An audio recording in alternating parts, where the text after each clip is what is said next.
નમસ્કાર વિદ્યાર્થી મિત્રો, ધોરણ 12 જીવ વિજ્ઞાન વિષય ચેપ્ટર 3 માનવ પ્રજનન ના પાર્ટ 6 ની આજે આપણે ચર્ચા કરીશું. છેલ્લા લેક્ચરોની અંદર આપણે નર પ્રજનન તંત્ર આખું કમ્પ્લીટ કરેલું છે.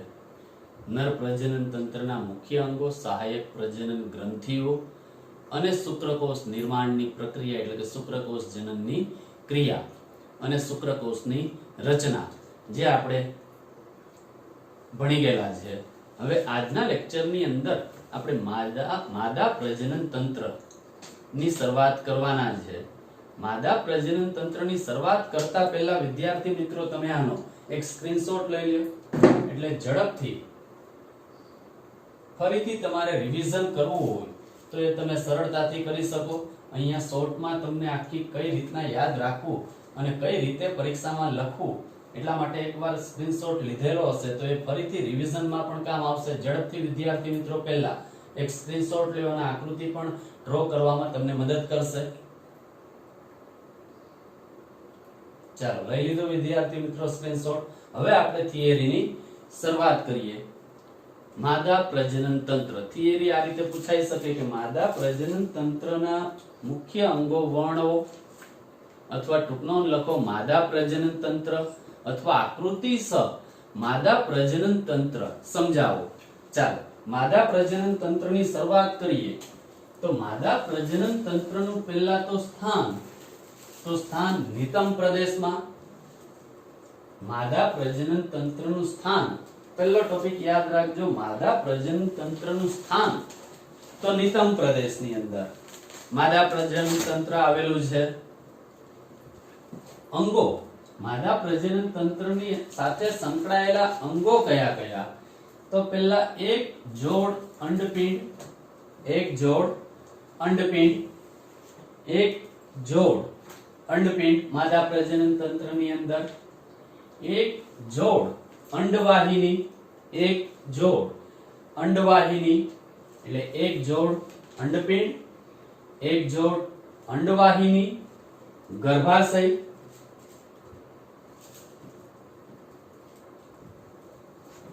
ત્યારબાદ ગ્રીવા, ત્યારબાદ ગ્રીવા, ત્યારબાદ યોનિમાર્ગ અને ત્યારબાદ બાહ્ય જનનેન્દ્રિયો અથવા બાહ્ય જનનાંગો. એટલે અહીંયા માદા પ્રજનન તંત્રની અંદર અંગોની અંદર એક જોડ અંડપિંડ, એક જોડ અંડવાહિની, ગર્ભાશય, ગ્રીવા, યોનિમાર્ગ અને બાહ્ય જનનેન્દ્રિયો અથવા બાહ્ય જનનાંગો.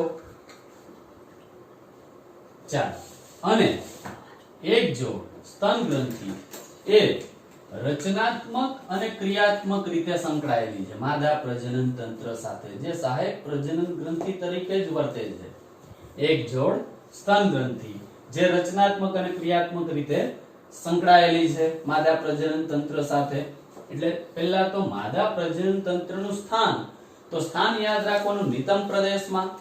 માદા પ્રજનન તંત્ર સાથે સંકળાયેલા અંગોમાં એક જોડ અંડપિંડ, એક જોડ અંડવાહિની, ગર્ભાશય, ત્યાર પછી ગ્રીવા, ત્યાર પછી યોનિમાર્ગ અને બાહ્ય જનનેન્દ્રિયો, બાહ્ય જનનાંગો અને એક જોડ સ્તન ગ્રંથિ જે રચનાત્મક અને ક્રિયાત્મક રીતે માદા પ્રજનન તંત્ર સાથે સંકળાયેલા છે. પહેલા ક્લિયર વિદ્યાર્થી મિત્રો? માદા પ્રજનન તંત્રનું સ્થાન લખવાનું.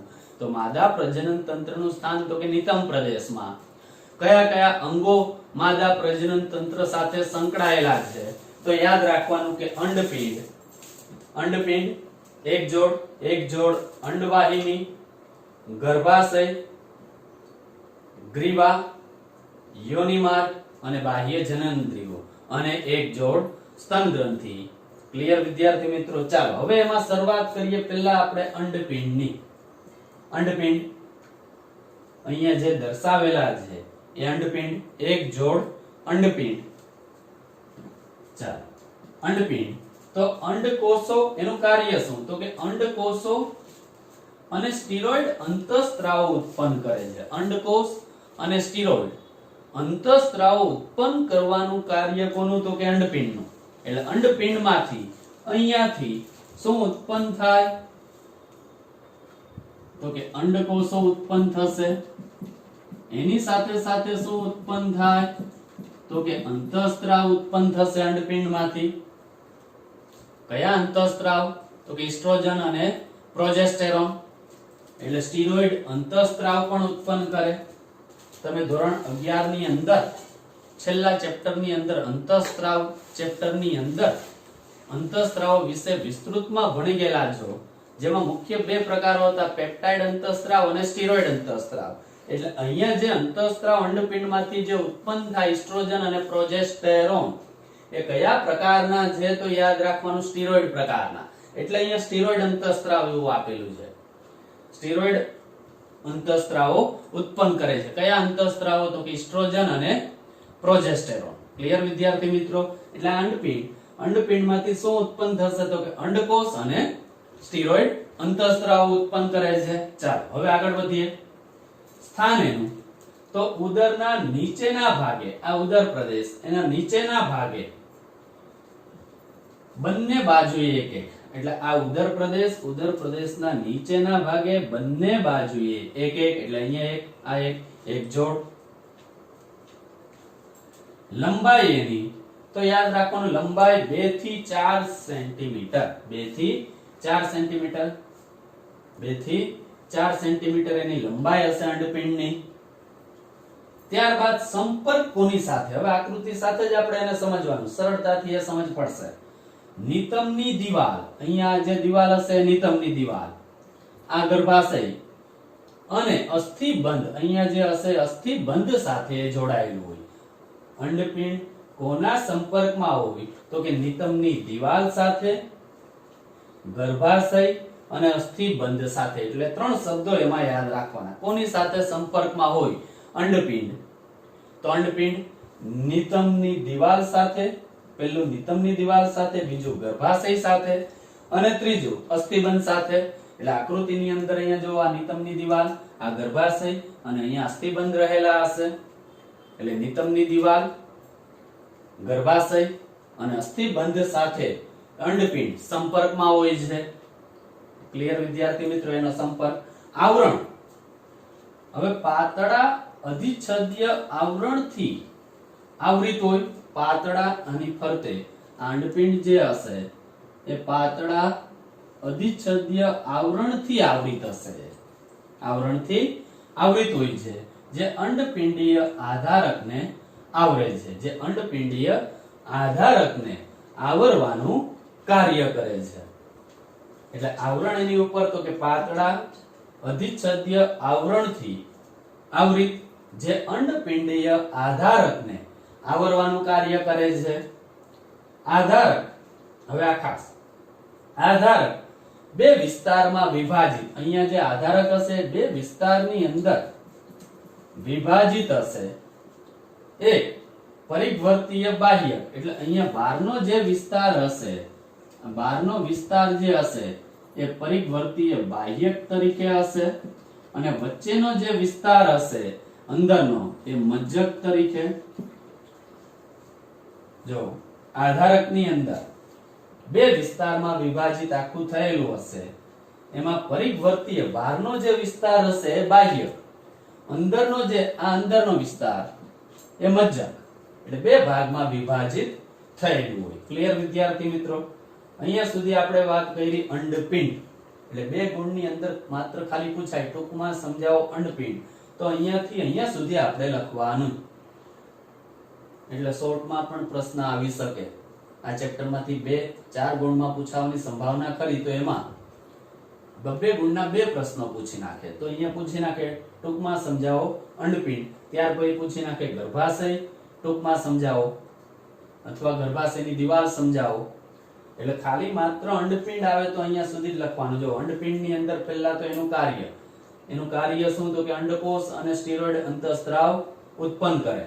ત્યાર પછી એનું સ્થાન તો કે ઉદરના નીચેના ભાગે બંને બાજુએ, ઉદરના નીચેના ભાગે બંને બાજુએ આવેલું હોય છે એક એક. લંબાઈ એની કેટલી? તો કે અંડપિંડની લંબાઈ 2 થી 4 સેન્ટીમીટર. 2 થી 4 સેન્ટીમીટર. સંપર્ક કોની સાથે સંપર્કમાં હોય છે? તો કે નિતંબની દિવાલ સાથે, ગર્ભાશય સાથે અને અસ્થિબંધ દ્વારા એ જોડાયેલું હોય છે અંડપિંડ. એટલે કે નિતંબની દિવાલ, ગર્ભાશય અને અસ્થિબંધ સાથે જોડાયેલું હોય છે. આવરણ તો પાતળા અધિચ્છદીય આવરણથી એ આવૃત હોય છે, જે અંડપિંડીય આધારકને આવરે છે. અને આધારક તો ફરીથી આધારક બે વિસ્તારમાં વિભાજિત થાય છે. બહારનું જે હશે પરિઘવર્તી એ બાહ્યક તરીકે ઓળખાય, અંદરનું જે છે એ અંદરનું મજ્જક તરીકે ઓળખાય. ક્લિયર વિદ્યાર્થી મિત્રો અંડપિંડ? ચાલો ત્યારબાદ હવે માદા સહાયક નલિકાઓની વાત કરીએ. તો માદા સહાયક નલિકાઓની અંદર તો કે અંડવાહિનીઓ, જે ગર્ભાશયની નળી એટલે કે ગર્ભાશય અને યોનિમાર્ગ. માદા સહાયક નલિકાની અંદર પહેલા અંડવાહિની તો કે ગર્ભાશયની નળી, બીજું ગર્ભાશય અને ત્રીજું યોનિમાર્ગ. એટલે માદા સહાયક નલિકા વર્ણો એવું આવે તો આ ત્રણે ત્રણ લખવું પડે: અંડવાહિની, ગર્ભાશય અને યોનિમાર્ગ. અને ત્યાં તમને એવું પૂછે ગર્ભાશયની નળી વર્ણવો તો આપણે અંડવાહિની લખવાનું. એટલે એમાં અટવાતા નહીં વિદ્યાર્થી મિત્રો. ગર્ભાશયની નળી તો ત્યાં ગર્ભાશય વિસ્તાર નહીં, અંડવાહિની વિશે વર્ણન કરવાનું છે. એટલે કે માદા સહાયક નલિકાની અંદર અંડવાહિનીઓ એટલે કે ગર્ભાશયની નળી, ત્યાર પછી ગર્ભાશય અને યોનિમાર્ગ. એટલે હવે આ ત્રણ નો માદા સહાયક નલિકાની અંદર વર્ણન કરવાનું. આ અંડવાહિની, ગર્ભાશય અને યોનિમાર્ગ. ક્લિયર? ચાલો એમાં શરૂઆત કરીએ આપણે પહેલા અંડવાહિની. અંડવાહિની પણ માત્ર ખાલી 2 ગુણની અંદર ટૂંકમાં સમજાવો અંડવાહિની એવી થિયરી તમને પૂછાઈ શકે.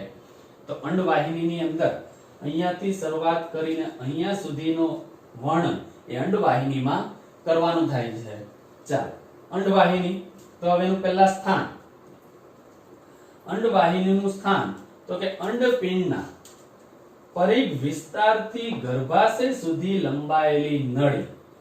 અંડપિંડના એટલે અંડપિંડ ના પરિઘ વિસ્તાર એટલે બહારનો વિસ્તાર, પરિઘ વિસ્તારથી અહીંયાથી શરૂઆત કરી છેક ગર્ભાશય સુધી લંબાયેલી નળી એટલે અંડવાહિની. આ એનું સ્થાન.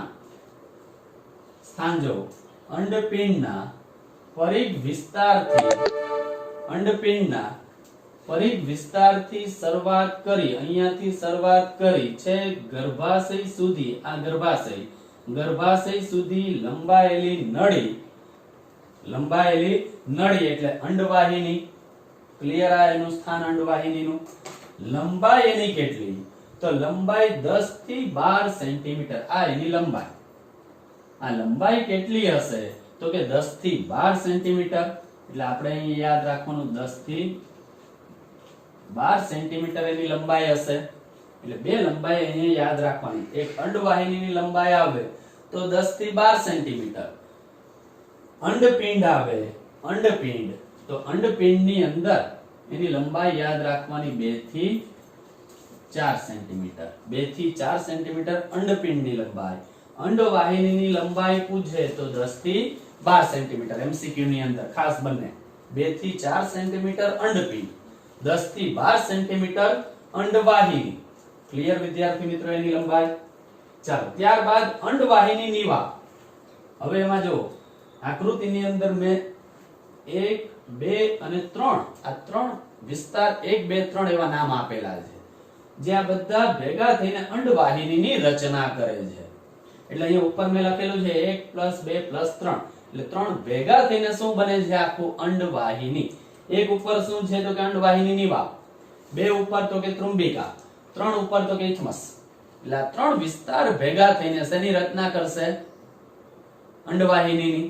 ચાલો હવે અંડવાહિની નિવાહ પહેલો વિસ્તાર તો અંડપિંડની નજીક રહેલ ગરણી આકારનો ભાગ. આ ભાગ જે છે અંડવાહિની નિવાહ. અહીંયા પણ જુઓ અંડવાહિની નિવાહ કોની નજીક છે? તો કે અંડપિંડ. અંડપિંડની નજીક રહેલો ગરણી આકારનો આકાર એનો કોના જેવો હોય? ગરણી આકારનો. ગરણી આકારનો ભાગ એ અંડવાહિની નિવાહ છે. આકૃતિ ઉપરથી જ આ થિયરી યાદ રહી જશે. કોની નજીક છે અંડવાહિની નિવાહ? તો કે અંડપિંડની. અંડપિંડની નજીક રહેલો આકાર કોના જેવો છે? તો કે ગરણી આકારનો. ગણી આકારનો ભાગ. ક્લિયર?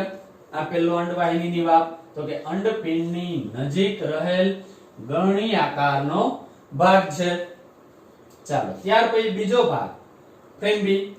તો હવે એની નીચે રહેલો ભાગ એટલે આ ફ્રેમ્બી. ચાલો, ફ્રેમ્બીની વાત કરીએ તો અંડવાહિની નિવાપની કિનારીએ, અંડવાહિની નિવાપની જે કિનારી હશે એ કિનારીએ આવેલ આંગળી જેવા પ્રવર્ધો જે ફ્રેમ્બી તરીકે વર્તે. આ અંડવાહિની નિવાપ એની કિનારીએ આવેલા આંગળી જેવા આ પ્રવર્ધો જેને આપણે શું કહેશું? ફ્રેમ્બી. એટલે કે અંડવાહિની નિવાપની કિનારીએ આવેલ આંગળી જેવા પ્રવર્ધો જે ફ્રેમ્બી તરીકે ઓળખાય. અને એનું કાર્ય W એટલે એનું કાર્ય, એ ફ્રેમ્બીનું કાર્ય શું? તો કે અંડપાત બાદ મુક્ત થતા અંડકોષને એકત્રિત કરવાનું. એટલે અહીંયાથી મુક્ત થતા અંડકોષ અહીંયા ભેગા થશે. આની અંદર વિદ્યાર્થી મિત્રો, આની અંદર ભેગા થશે. અહીંયા અંડકોષ અંડપિંડમાંથી મુક્ત થાય. આ મુક્ત થયેલા અંડપિંડ ભેગા કઈ જગ્યાએ કરે? એકત્રિત કરવાનું કાર્ય કોણ કરે? તો કે આ ફ્રેમ્બી. એટલે આ ભાગની અંદર અંડકોષ એકત્રિત થાય. અંડપિંડમાંથી મુક્ત થયેલ ફ્રેમ્બીનું કાર્ય ખાસ MCQ માં પણ પૂછાઈ શકે કે અંડપાત બાદ મુક્ત થયેલા અંડકોષ, આ અંડકોષ અહીંયાથી મુક્ત થાય એટલે ભેગા કઈ જગ્યાએ થાય? તો કે ફ્રેમ્બીમાં. આંગળી જેવા જે પ્રવર્ધો હશે અંડવાહિની નિવાપ ના બહારના ભાગમાં, ત્યાં અંડકોષ ભેગા થશે. એટલે કે અંડવાહિની નિવાપની કિનારીએ આવેલ આંગળી જેવા પ્રવર્ધો એટલે ફ્રેમ્બી. અને એનું કાર્ય શું? તો કે અંડપાત બાદ મુક્ત થતા અંડકોષને એકત્રિત કરવા માટેનું કાર્ય એનું. ક્લિયર વિદ્યાર્થી મિત્રો? ચાલો, ત્યારબાદ અંડવાહિની નિવાપ. હવે ત્યાંથી અંડવાહિની નિવાપ તૃંબિકાથી ઓળખાતા, 2 નંબર જે આપણે આપેલો છે તૃંબિકા, તૃંબિકાથી ઓળખાતા અંડવાહિનીના પહોળા ભાગ તરફ દોરાઈ જાય છે. એટલે અહીંયાથી હવે આ અંડવાહિની નિવાપ ત્યારબાદ તૃંબિકાથી ઓળખાતા ભાગ તરફ લંબાઈ જાય છે, જેને આપણે તૃંબિકા તરીકે ઓળખાશું. એટલે અંડવાહિની નિવાપ ત્યારબાદ તૃંબિકાથી ઓળખાતા અંડવાહિનીના પહોળા ભાગ તરફ દોરાઈ જાય છે. એટલે અહીંયાથી એ આગળ ક્યાં વધે? તૃંબિકામાં. એટલે આગળ વિસ્તાર જે દોરાય એને આપણે શું કહેશું? તૃંબિકા. ક્લિયર વિદ્યાર્થી મિત્રો? પહેલો ભાગ હતો અંડવાહિની નિવાપ, બીજો ભાગ હતો તૃંબિકા, અને ત્રીજો ભાગ હવે ઇથમસ. તો ઇથમસમાં અંડવાહિનીનો અંતિમ ભાગ, અહીંયાથી શરૂઆત થઈ અંડવાહિની નિવાપથી, ઇથમસ એ છેલ્લો ભાગ, અંડવાહિનીનો છેલ્લો ભાગ.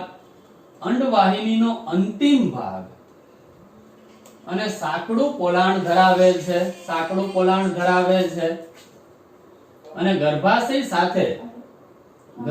સાથે જોડાય છે. એટલે કે ઇથમસ એ અંડવાહિનીનો અંતિમ ભાગ, સાંકડું પોલાણ ધરાવે છે અને ગર્ભાશય સાથે જોડાય છે. આ અંડવાહિની નિવાપ, ત્યાર પછી તૃંબિકા, ત્યાર પછી ઇથમસ. એટલે અંડવાહિની આખી આ અંડવાહિની છે. આ અંડવાહિનીનો અંતિમ ભાગ, બરાબર, એ આખા ઇથમસ પ્રદેશ એ સાંકડું અહીંયા પોલાણ ધરાવે, અને આ કોની સાથે જોડાઈ ગયું? તો કે ગર્ભાશય સાથે. ઇથમસ કોની સાથે જોડાઈ જાય? ગર્ભાશય સાથે. ક્લિયર વિદ્યાર્થી મિત્રો? અહીંયા સુધી આપણે અંડવાહિની નું વર્ણન કરવાનું જો પૂછાય તો. ચાલો, પહેલું સ્થાન અંડપિંડના પરિઘ વિસ્તારથી ગર્ભાશય સુધી લંબાયેલી નળી. ત્યાર પછી લંબાઈ 10 થી 12 સેન્ટીમીટર, 10 થી 12 સેન્ટીમીટર. અંડવાહિની નિવાપ પેલો વિસ્તાર, તો અંડપિંડની નજીક રહેલ ગણી આકારનો ભાગ હે ફ્રેમ્બી. તો કે અંડવાહિનીની નિવાપની કિનારીએ આવેલ આંગળી જેવા પ્રવર્ધો એનું કાર્ય, તો કે અંડપાત બાદ મુક્ત થતા અંડકોષને એકત્રિત કરવાનું. અને અંડવાહિની નિવાપ, તો કે ત્યાર પછી તૃંબિકાથી ઓળખાતા અંડવાહિનીના પહોળા ભાગ તરફ દોરાઈ જાય છે. અને ઇથમસ તો છેલ્લો ભાગ, તો કે અંડવાહિનીનો અંતિમ ભાગ, આ જે સાંકડું અહીંયા પોલાણ ધરાવે એ કોની સાથે જોડાઈ ગયું? તો કે ગર્ભાશય સાથે. કોની સાથે જોડાઈ ગયું? ગર્ભાશય સાથે. ક્લિયર વિદ્યાર્થી મિત્રો અહીંયા સુધી અંડવાહિની. ચાલો ત્યારબાદ હવે ગર્ભાશય અથવા કુખ. એક જ આખો જે વિસ્તાર છે એ ગર્ભાશય. એક જ આકાર, તો આનો આકાર આમ આપણે જોશું તો કે ઊંધા નાસપતિ આકારનું. કેવું છે? ઊંધા નાસપતિ આકારનું. ઊંધા નાસપતિ આકારનું છે. જો આકૃતિ દ્વારા સરળતાથી સમજ પડશે કે ગર્ભાશયનો આકાર કેવો છે? ઊંધા નાસપતિ જેવો. સ્થાન તો નિતંબની દિવાલ સાથે, આ નિતંબની દિવાલ સાથે અસ્થિબંધ દ્વારા આધાર પામેલો હોય છે. નિતંબની દિવાલ સાથે અસ્થિબંધ દ્વારા આધાર પામેલો હોય છે. ચાલો શેમાં ખુલે? તો યોનિ માર્ગમાં.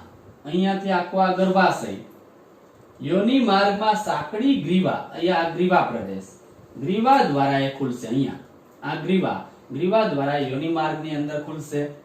એટલે સ્થાન તો નિતંબની દિવાલ સાથે અસ્થિબંધ દ્વારા આધાર પામેલું. શેમાં ખુલે ગર્ભાશય? તો કે યોનિ માર્ગમાં. આ યોનિ માર્ગની અંદર કોના દ્વારા? તો કે ગ્રીવા દ્વારા. યોનિ માર્ગમાં સાંકડી ગ્રીવા દ્વારા ખુલે છે. ગ્રીવા નળી, તો કે આ ગ્રીવા નળી, તો કે ગ્રીવાની ગુહાને કહે છે જે યોનિ માર્ગ સાથે જોડાય. આ યોનિ માર્ગ સાથે જોડાઈ ગયો આ ભાગ અને જન્મ નળી બનાવે છે. એટલે બાળકનું પ્રસવની જે પ્રક્રિયા થશે એ આ ભાગમાંથી થશે, યોનિ માર્ગમાંથી. એટલે કે જન્મ નળી બનાવે છે. ચાલો હવે દિવાલ, એની આખી જે દિવાલ હશે આ ગર્ભાશયની, એ દિવાલ પેશીના 3 સ્તરો આવેલા હોય. પહેલું પેરીમેટ્રિયમ, બીજું માયોમેટ્રિયમ, ત્રીજું એન્ડોમેટ્રિયમ. આ દિવાલના 3 સ્તરો પેરીમેટ્રિયમ, માયોમેટ્રિયમ અને એન્ડોમેટ્રિયમ. તો આ પેરીમેટ્રિયમની વાત કરીએ તો અહીંયા જો સૌથી બહાર જ છે. એટલે બહારનું પાતળા સ્તરને, ગર્ભાશયના સૌથી બહારના સ્તરને પેરીમેટ્રિયમ કહે છે. એટલે કે પેરીમેટ્રિયમ તો કે બાહ્ય પાતળું સ્તર. ગર્ભાશયના બહારના સ્તરને પેરીમેટ્રિયમ કહે છે, જે પાતળું સ્તર છે, બાહ્ય પાતળું સ્તર. બીજો ભાગ માયોમેટ્રિયમ એટલે મધ્ય, વચ્ચેનો. એટલે માયોમેટ્રિયમ તો કે મધ્યનું, હવે ખાસ આ જે વિસ્તાર હશે આ વચ્ચેનો, મધ્યનું અને અરેખિત સ્નાયુનું જાડું સ્તર. એટલે અહીંયા જે સ્નાયુ હશે એ કયા હોય? એમસીક્યુ પૂછાઈ શકે તો કે અરેખિત સ્નાયુ નું જાડું સ્તર, આખું આ વચ્ચેનું મધ્ય સ્તર. અને સૌથી અંદરનું તો કે એન્ડોમેટ્રિયમ, સૌથી અંદરનું તો એન્ડોમેટ્રિયમ. ત્રીજું સ્તર એટલે એન્ડોમેટ્રિયમ, તો કે અંદરના ગ્રંથિલ વિસ્તારને, આ અંદરનો ગ્રંથિલ વિસ્તારને આપણે શું કહેશું? તો કે એન્ડોમેટ્રિયમ. એટલે સૌથી બહારનું સ્તર તો કે પેરીમેટ્રિયમ, વચ્ચેનું મધ્ય સ્તરને તો કે માયોમેટ્રિયમ કહેવામાં આવે, અને ગર્ભાશયના સૌથી અંદરના સ્તરને એન્ડોમેટ્રિયમ કહે છે. એન્ડોમેટ્રિયમ કહે છે. ક્લિયર વિદ્યાર્થી મિત્રો? એટલે ખાલી ગર્ભાશયના સ્તર સમજાવો 2 માર્કમાં તો આ 3 જ લખવાના. ક્લિયર? ચાલો હવે એન્ડોમેટ્રિયમ અને એન્ડોમેટ્રિયમ અંદરના ગ્રંથીય સ્તર, અને તે ગર્ભાશયના ગુહાનું અસ્તર પણ બનાવે. આ ગર્ભાશયની આખી ગુહા, એનું અસ્તર બનાવવાનું કાર્ય પણ એન્ડોમેટ્રિયમ કરે. અને એન્ડોમેટ્રિયમ હવે ખાસ ઋતુ ચક્ર દરમિયાન ચક્રીય ફેરફારમાંથી એ પસાર થાય છે. દર મહિને 28 થી 29 દિવસનું આખું જે ઋતુ ચક્ર સ્ત્રીઓમાં જે ચાલે, એની અંદર એ ફેરફાર જે થશે આ એન્ડોમેટ્રિયમમાં જ થાય, એના ફેરફારને કારણે. એટલે કે એન્ડોમેટ્રિયમ ઋતુ ચક્ર દરમિયાન ચક્રીય ફેરફારમાંથી પસાર થાય છે. અને માયોમેટ્રિયમ એટલે આ વચ્ચેનું સ્તર જે છે, માયોમેટ્રિયમનું કાર્ય તો કે બાળકના પ્રસવ દરમિયાન મજબૂત સંકોચન દર્શાવે છે. અરેખિત સ્નાયુ સંકોચન દર્શાવે એટલે બાળક પ્રસવની ક્રિયા સરળ બને. એન્ડોમેટ્રિયમ તો કે ઋતુચક્ર દરમિયાન ચક્રીય ફેરફારમાંથી એ પસાર થાય. માયોમેટ્રિયમ તો કે બાળકના પ્રસવ દરમિયાન મજબૂત સંકોચન દર્શાવે છે. ક્લિયર વિદ્યાર્થી મિત્રો?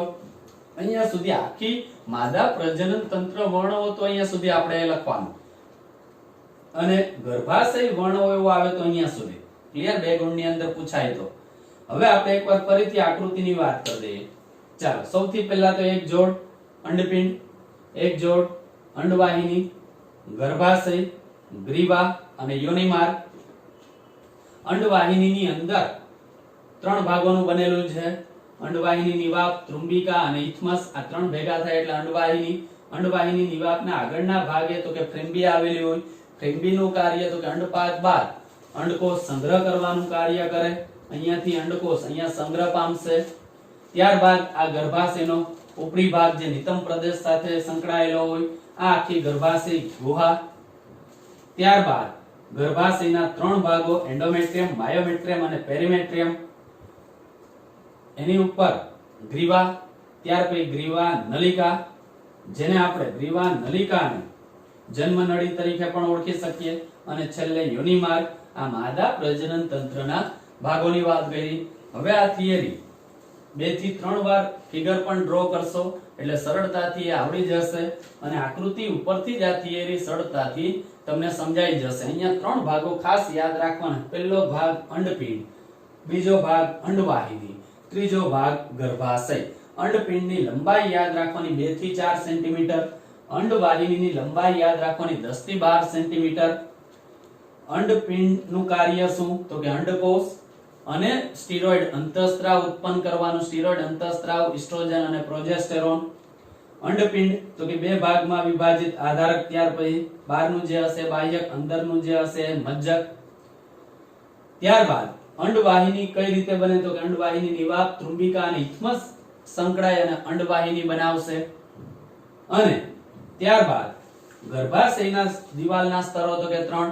સૌથી અંદરનું તો કે એન્ડોમેટ્રિયમ, મધ્ય વચ્ચેનું તો કે માયોમેટ્રિયમ, સૌથી બહારનું તો કે પેરીમેટ્રિયમ. ક્લિયર વિદ્યાર્થી મિત્રો? આ થિયરી હવે સરળતાથી તમે સમજી શકો. નમસ્કાર.